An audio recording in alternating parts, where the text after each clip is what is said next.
فلسطین کا مسئلہ یہ 1917 کا نہیں ہے، یہ تو اور پہلے کا ہے، اس لیے کہ ان کے دماغ میں ہے کہ ہمارا مسیحا آئے گا، اس کے لیے ہم کو کرنا چاہیے۔ 80 لاکھ ان کی کل آبادی ہے، اور مسلمان اس وقت 1,60 کروڑ کے آس پاس ہیں، چاروں طرف سے ایک سمندر کا حصہ چھوڑ دے تو چاروں طرف سے مسلمانوں سے گھرے ہوئے ہیں۔ ہم کدھر جا رہے ہیں؟ پہنچ کہاں رہے ہیں؟ ہماری اصلی تعلیم ٹھیک ہے ہونی چاہیے، لیکن آپ یاد رکھیے اس تعلیم کو، جو تعلیم آپ کو آپ کے رب سے دور کرے، جو تعلیم آپ کو آپ کے قرآن سے دور کرے، جو تعلیم آپ کو اخلاق سے دور کرے، جو تعلیم آپ کو چھوٹوں اور بڑوں سے دور۔ کسی لڑکے نے پوچھا بابا اپنے دادا سے، دادا آپ کے زمانے میں جب نہ یہ موبائل تھا، نہ لائٹ، نہ اس طرح کی آمد و رفت کے ذرائع تھے، تو کیسے آپ لوگ رہتے تھے؟ کہتے جیسے تم لوگ رہتے ہو، بغیر اخلاق کے، بغیر کردار کے، ہے نا، بغیر جو ہے سچائی کے، بغیر درستگی کے، جھوٹ اور فراڈ کے زمانے میں جیسے تم لوگ رہتے ہو، ہم ایسی غلط چیزوں سے دور آتے ہیں۔ ایک آدمی وہ جس کو اللہ تعالیٰ نے مال دیا، اور مال جب دیا نا، مال دیا تو اللہ کے راستے میں خرچ کرتا ہے۔ کوئی دوسرا آدمی دیکھتا ہے، کہتا ہے کاش میرے پاس بھی ایسے مال ہوتا تو میں اللہ کے راستے میں ایسے خرچ کرتا جیسے یہ آدمی کرتا۔ آپ آئیے دیکھیے نا، قرآن کا اندازہ لگائیے، اس کے پڑھنے کا اللہ کے رسول علیہ الصلوۃ والسلام کے صحابہ غزوہ احد میں شہید ہو رہے 70 صحابہ آپ کے جگر گوشے، شہیدوں کا سردار حمزہ سید الشہداء شہید کیے گئے۔ آپ صلی اللہ علیہ وسلم نے کیا کیا؟ قبر کھدوائی، اور ایک قبر میں 2 آدمیوں کو رکھا، اور آپ پوچھتے تھے ایہم احفظ واحفظ القرآن، ان میں سب سے زیادہ قرآن کس کو یاد ہے؟ ان کو آگے کرتے تھے لحاظ میں، اور کہتے تھے انا شہید علی ہؤلاء یوم القیامہ، میں رب العالمین کے یہاں ان کے سلسلے میں رب العالمین کے یہاں میں گواہی دوں۔ بخاری مسلم کی روایت ہے، انس بن مالک رضی اللہ عنہ کے چچا ہیں انس بن النضر، کہتے انس میرے چچا جن کے نام پر میرا نام رکھا گیا، کہتے غزوہ بدر میں شریک نہیں ہو پائے تھے، جب غزوہ احد کا ٹائم آیا نا تو وہ آگے بڑھے، سعد رضی اللہ عنہ سے سامنا ہوا تو انہوں نے پوچھا سعد کہاں جا رہے ہو؟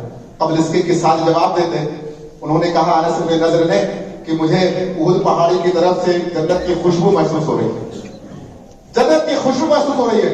آگے بڑھے، قتال کیا، فقتل شہید ہو گئے، فما رفضوا، ان کو جان نہیں سکا کوئی بھی، مگر ان کی بہن نے ان کی انگلیوں کے پور سے یا ان کے دل سے ان کو پہچانا تھا۔ 96 سے زیادہ زخم ان کے سینے پر آگے اور پیچھے ملا کر کے لگے تھے۔ کون سا ایمان تھا؟ کہا جائے گا قرآن پڑھنے والے سے اقرا ورتقی ورتل، قرآن پڑھو ترتیل کے ساتھ اطمینان سے پڑھو۔ کبھی کبھی قاری لوگ پڑھتے ہیں نا تو طبیعت چاہتی ہے کہ سنتا رہا۔ آپ سنیں نا قاری شعیب صاحب کی، شیخ عبد الرحمان سدیس صاحب کی، اور دیگر جو علم حرم ہیں یا غیر علم حرم ہیں ان کی بھی اچھی قرأت ہے، آپ سنیے، طبیعت چاہتی ہے کہ سنتا رہا۔ جس کے دل میں جو شیطان کا قرآن ہے گانا نا وہ نہیں ہوگا تو اس کو لذت ملے گی، سکون ملے گا۔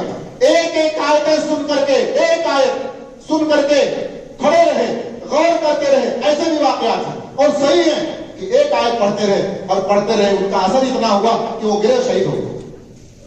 کون سے تھے؟ ایک جذبہ ان کے اندر تھا، ایک ہمارے اندر۔ اللہ فرماتا ہے نا اپنے نبی کے زمانے، قیامت کے دن کہا جائے گا پڑھو، جنت کی سیڑھیاں چڑھتے جاؤ، تمہاری آخری منزل، آخری کمرہ، آخری فلیٹ وہ ہوگا جہاں تمہارا قرآن ختم ہوگا۔ ہمارا نوجوان کھڑا ہو جائے، محمد بن قاسم کی روحانی اولاد ہے یہ، سلطان صلاح الدین ایوبی کی روحانی اولاد ہے یہ، محمود غزنوی کی روحانی اولاد ہے یہ، اور اس سے بیشتر اسامہ بن زید کی، علی بن ابی طالب کی، معاذ اور معوذ کی یہ روحانی اولاد ہے، یہ کھڑا ہو جائے اور کہہ دے اپنے آپ سے کہ میں آج عہد کرتا ہوں کہ قرآن کریم کو پڑھوں گا بھی، اس کو سمجھوں گا بھی، اس کا معنی مفہوم جانوں گا بھی، اور میں اس نقش قدم کو اختیار کروں گا جو رسول علیہ الصلوۃ والسلام نے چل کر کے اپنے صحابہ کو دکھایا تھا کہ یہ ڈھر رہا ہے، اس کو اختیار کرو گے تو تم کامیاب رہو۔ اس کے ساتھ ساتھ کچھ احباب ایسے بھی ہیں جو قرآن کریم پڑھتے تو ہیں مگر اٹک اٹک کر کے پڑھتے ہیں. اللہ کے نبی علیہ الصلوۃ والسلام فرماتے ہیں, صحیح مسلم کی روایت ہے, الماہر بالقرآن مع سفرۃ الکرام البررہ, جو قرآن کا ماہر ہے نا وہ بزرگ برتر عظیم فرشتوں کے ساتھ ہوگا. اور جو قرآن کریم پڑھتا ہے مگر قرآن کریم پڑھنا اس کے اوپر کیا ہے, شاخ گزرتا ہے, اٹک اٹک کر کے پڑھتا ہے, فلہ اجران, اس کو ڈبل ثواب ملے گا. ایک تو اس کی کوشش کا, ایک تو اس کے پڑھنے کا, آپ کو ڈبل ثواب ملے گا. اگر آپ یہ آج عہد کر لیں اپنے آپ سے. آج آپ دیکھیے نا, جس گھر میں قرآن, جس کے دل میں قرآن نہیں ہوتا نا, وہ اس ویران گھر کی طرح ہے. آج ہمارے یہاں بہت ساری پریشانیاں جو گھروں میں محسوس ہوتی ہے, ان میں سے ایک پریشانی کیا ہے, جنات اور شیطان کے پکڑنے کی.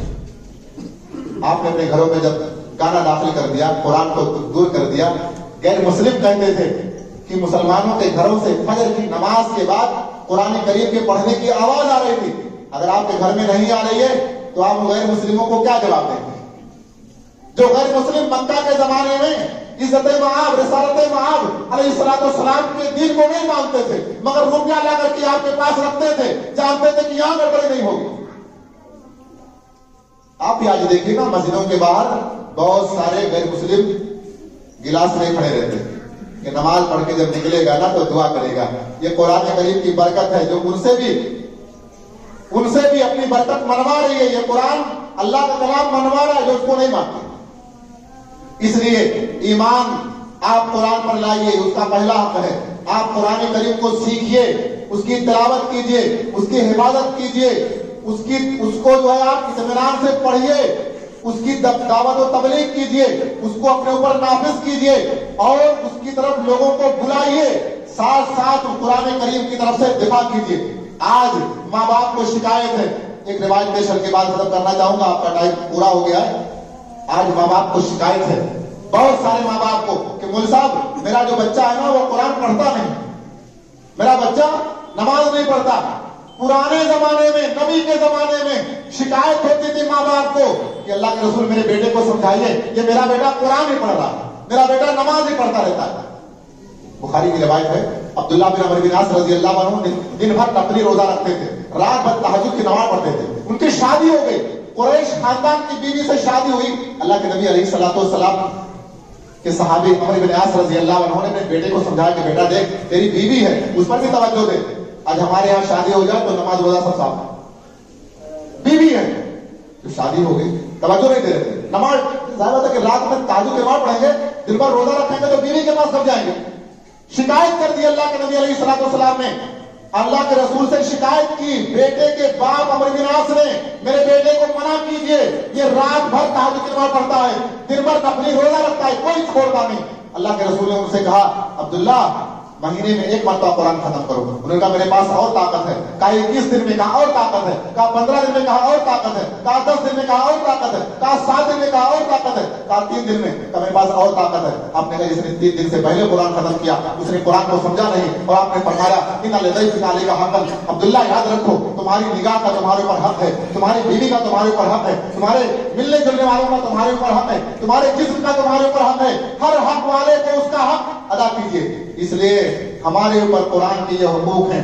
آپ پڑھیے, آپ سوچیے, ان کے مطابق عمل کیجیے, ایمان لائیے, اور یاد رکھیے رب العالمین کی کتاب آخری ہے, اس کے بعد کوئی کتاب نہیں ہے. اس لیے کہ دنیا میں ایک ہی کتاب بچی ہے جس میں تحریف نہ ہوئی ہو, اور وہ قرآن ہے. اور اللہ سبحانہ و تعالیٰ نے اس کی حفاظت کے ذمہ داری لے رکھی ہے. انا نحن نزلنا الذکر وانا له لحافظون. بے شک ہم نے اس قرآن کو نازل کیا ہے اور اس کی حفاظت کے ذمہ دار ہم ہیں. اس لیے اللہ سے دعا ہے اللہ سبحانہ و تعالیٰ ہمیں آپ کو تمام لوگوں کو اپنی توجہ قرآن کریم کی طرف مبذول کرنے کی توفیق عطا فرمائے. اللہ سبحانہ و تعالیٰ ہمارا اور آپ کا تعلق قرآن کریم سے مضبوط فرما دے. اللہ تعالیٰ ہمارے جو مرد, جو عورتیں, جو بچے, جو بوڑھے قرآن کریم سے دور ہیں, اللہ سبحانہ و تعالیٰ ہم تمام کو قرآن کریم سے اپنے تعلق کو مضبوط کرنے کی توفیق عطا فرمائے. اللہ سبحانہ و تعالیٰ جو اس دنیا کے مختلف حصوں سے مسلمان پریشان ہیں, اللہ سبحانہ و تعالیٰ تو ان کی حفاظت فرمائے. ہمیں سے جو بیمار ہیں, جو تکلیف میں ہیں, اللہ تعالیٰ ان کی تکلیفوں کو, ان کی بیماریوں کو دور فرما دے. ان بیماریوں اور پریشانیوں کو ان کے کفارے سیئات کا سبب اور ذریعہ بنا دے، ہمیں زندہ رکھے، حقیقی ایمان و مسلمان بنا کر کے رکھے، ہمارا خاتمہ ہو ایمان پر، اسلام پر اور عقیدہ توحید پر ہو۔ اللہم